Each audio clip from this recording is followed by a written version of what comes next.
Om Shanti. Good morning. साकार मुरली 20 जनवरी 2023। बाबा की मीठी मीठी मुरली हम मीठे मीठे बच्चों के मीठे मंथन के लिए, मीठे चिंतन के लिए।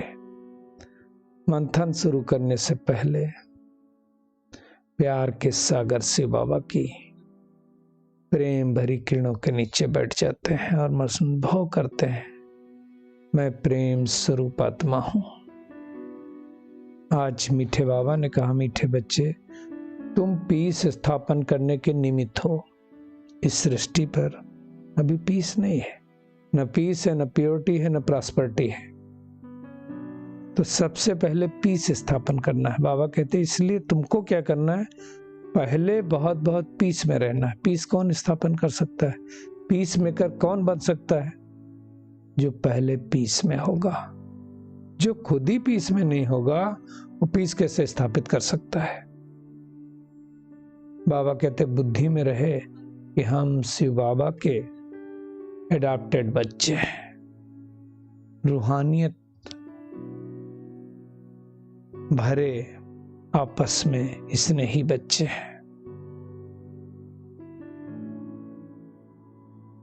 आज का प्रश्न है, पूरा सरेंडर किसे कहेंगे, उनकी निशानी क्या होगी? सरेंडर के लिए जरूरी नहीं है कि हम जाकर के सेंटर पे ही रहते हों, मधुबन में रहे तो नहीं। बाबा ने कहा पूरा सरेंडर वो जिनकी बुद्धि में रहता है कि हम ईश्वरीय माँ बाप से पलते हैं। बाबा से ये सब कुछ आपका है, आप हमारी पालना करते हो। बाबा कहते भले नौकरी करते हो, बिजनेस करते हो, लेकिन बुद्धि में सदा रहे ये सब बाबा के लिए है। बाबा को मदद भी करते रहते हैं, उससे इतने बड़े यज्ञ की कारोबार चलती है, सबकी पालना होती है। बाबा ने कहा ऐसे बच्चे भी क्या हुए, अर्पण बुद्धि हुए। बचपन से गाते आए ना भक्ति में, तन मन धन सब तेरा, तेरा तुझको अर्पण।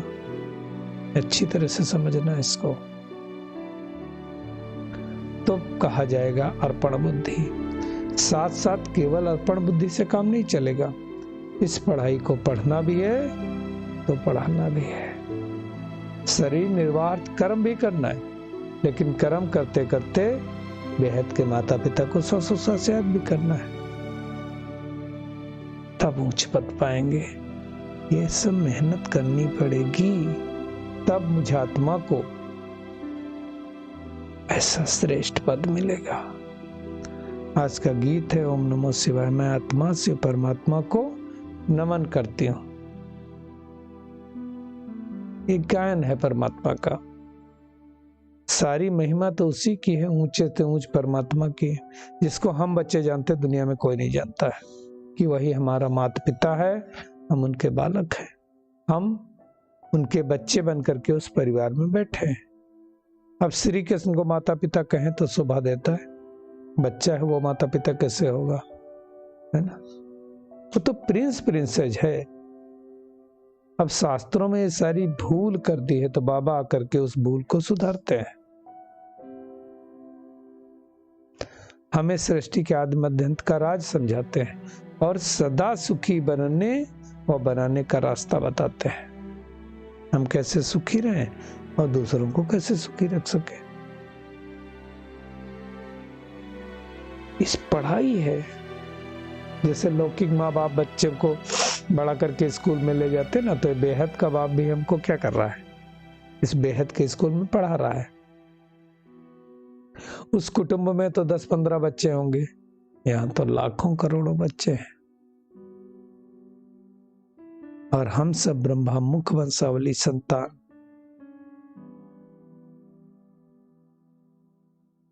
बाबा के बच्चे बने हैं।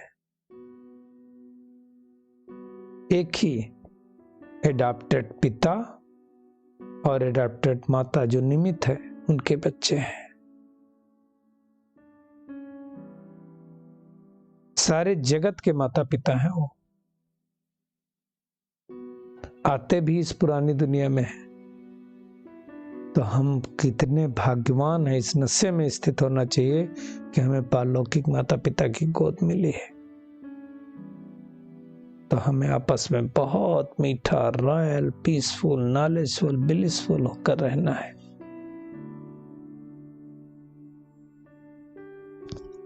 बुद्धि में रहना चाहिए कि हम पीस मैसेंजर हैं, इस सृष्टि पर पीस स्थापित करने के निमित्त हैं। तो बड़े प्यार से आपस में रहेंगे। सांसों सांस बुद्धि में रहना चाहिए कि हमारा वो पिता है, उसको याद करना है।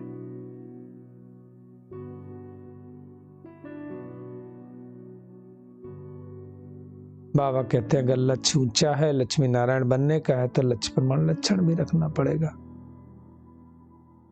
बाबा के सम्मुख बैठते हैं, सम्मुख मुरली सुनते हैं, तो कितना नशा चढ़ता है। अब ये नशा किसी को स्थायी रहता है, किसी का थोड़े दिन बाद उतर जाता है। बाबा कई बार कहते हैं ना, किसी का सोडा वाटर हो जाता है। तो हमें स्थायी नशे में रहना है, 84 जन्मों को याद करके चक्रवर्ती राजा बनना है।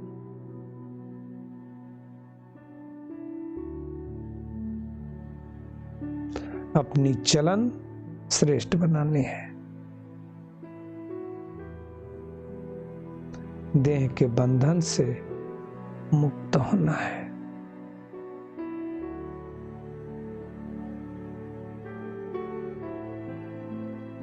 देह भी दुख देती है, बीमारी आदि होती है तो कितने संकल्प चलते हैं। तो बाबा कहते उसमें भी क्लास में आना मिस नहीं करना है, क्योंकि ऐसे समय में बाबा को हम ज्यादा याद करेंगे तो जल्दी स्वस्थ होंगे।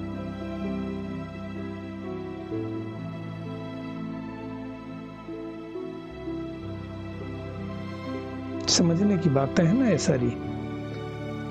अब वही शिव बाबा इस सृष्टि पर पुनः आया हुआ है परम धाम से, और समझा रहा है कि हे आत्माएं, अब तुम्हें वापस ये शरीर छोड़ करके शिवपुरी में जाना है।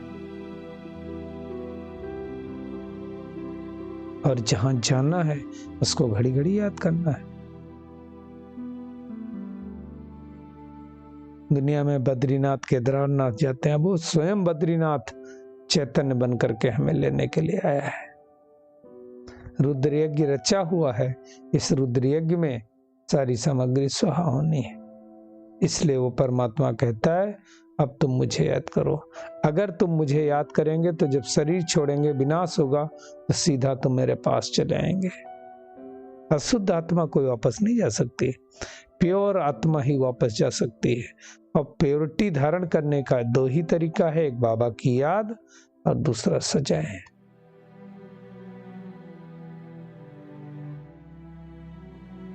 इसलिए दुनिया में कहते हैं कि जब इस सृष्टि का अंत हुआ तो सारी आत्माएं मच्छरों सदृश से परमात्मा के साथ गई।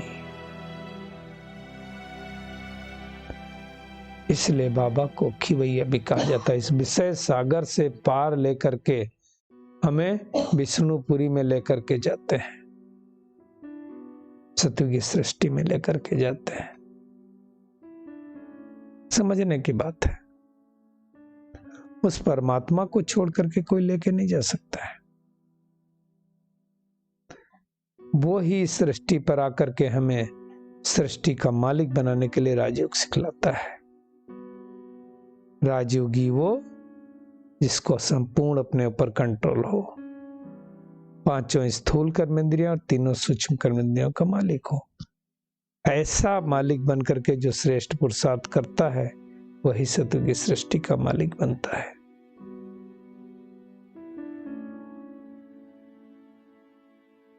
ये पढ़ाई पढ़ करके जब हम संपूर्ण होंगे तो बाबा कहते तुम्हारे ऊपर सोने के फूलों की वर्षा होगी। आकाश से कोई फूल नहीं गिरेंगे, ऐसा कोई होता नहीं। दुनिया में दिखाते हैं फूलों की बरसात हो रही है, आकाश से फूलों की बरसात नहीं होगी। हम सोने की दुनिया में जाएंगे राज करने के लिए, सोने के महलों में रहेंगे, इसलिए ऐसा दिखाया गया है। खुद रहने वाले हैं तो उस नशे में रहना चाहिए, लेकिन उसको करने के लिए एक ही काम करना। बाबा कहते हैं मेरे को याद करो और चक्र को याद करो।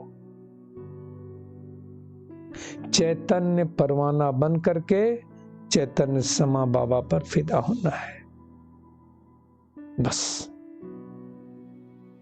बाबा कहते तुम कितने सौभाग्यशाली हो, भगवान तुम्हें रावण की जंजीरों से छुड़ा रहा है। रावण ने रोगी बना दिया था ना, बाबा कहते हैं मुझे याद करो तो तुम्हारी ज्योति फिर से जग जाएगी और तुम उड़ने के लायक बन जाएंगे। माया ने पंख तोड़ दिए ना, इसलिए दिखाते हैं रावण ने जटायु के पंख काट दिए। क्या करना है आपको? एक ही है, हम पीस मैसेंजर हैं, इसलिए पीस में रहना है। बुद्धि को श्रेष्ठ बनाने के लिए देह में रहते हुए देह के बंधन से मुक्त बाबा का प्यारा और न्यारा बनना है। बार बार अशरीरी बनने का अभ्यास करना है। हमें बहुत बहुत मीठा, रॉयल, पीसफुल, नॉलेजफुल, ब्लिसफुल होकर रहना है। आज का बाबा का वरदान है, रूहानियत के साथ रमणीकता में आने वाले मर्यादा पुरुषोत्तम भव। बहुत श्रेष्ठ वरदान है। बाबा ने कहा कई बच्चे हंसी मजाक बहुत करते हैं और सोचते हैं यही रमणीकता है। नहीं, रमणीकता का गुण अच्छा है, लेकिन पता होना चाहिए किस व्यक्ति के साथ, किस समय, किस संगठन में, किस स्थान पर कैसा वायुमंडल है, उसके प्रमाण रमणीकता करनी है।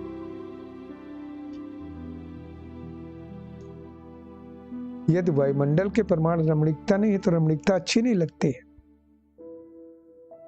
व्यर्थ की लाइन में आ जाती है रमणीकता। फिर क्या दुनिया में साथ के लोग बोलेंगे, ये हंसाते तो बहुत अच्छा लेकिन बोलते बहुत है। वो रमणीकता किसी काम की नहीं। लेकिन इतना सीरियस भी नहीं हो जाना कि चेहरे की खुशी गायब हो जाए। हंसी मजाक अच्छा है, लेकिन उस हंसी मजाक पे रूहानियत होनी चाहिए, जिससे एक चीज होनी चाहिए कि उस सामने वाली आत्मा का भी फायदा हो। सीमा के अंदर हमारे बोल हो, तब कहेंगे मर्यादा पुरुषोत्तम। स्लोगन है, सदा स्वस्थ रहना है तो क्या करो, आत्मिक शक्ति को बढ़ाओ। चलिए परमात्मा किरणों के नीचे बैठ जाते हैं और महसूस करें कि मैं रूहानियत से भरपूर, नॉलेजफुल, ब्लिसफुल, मीठी, रॉयल आत्मा हूं।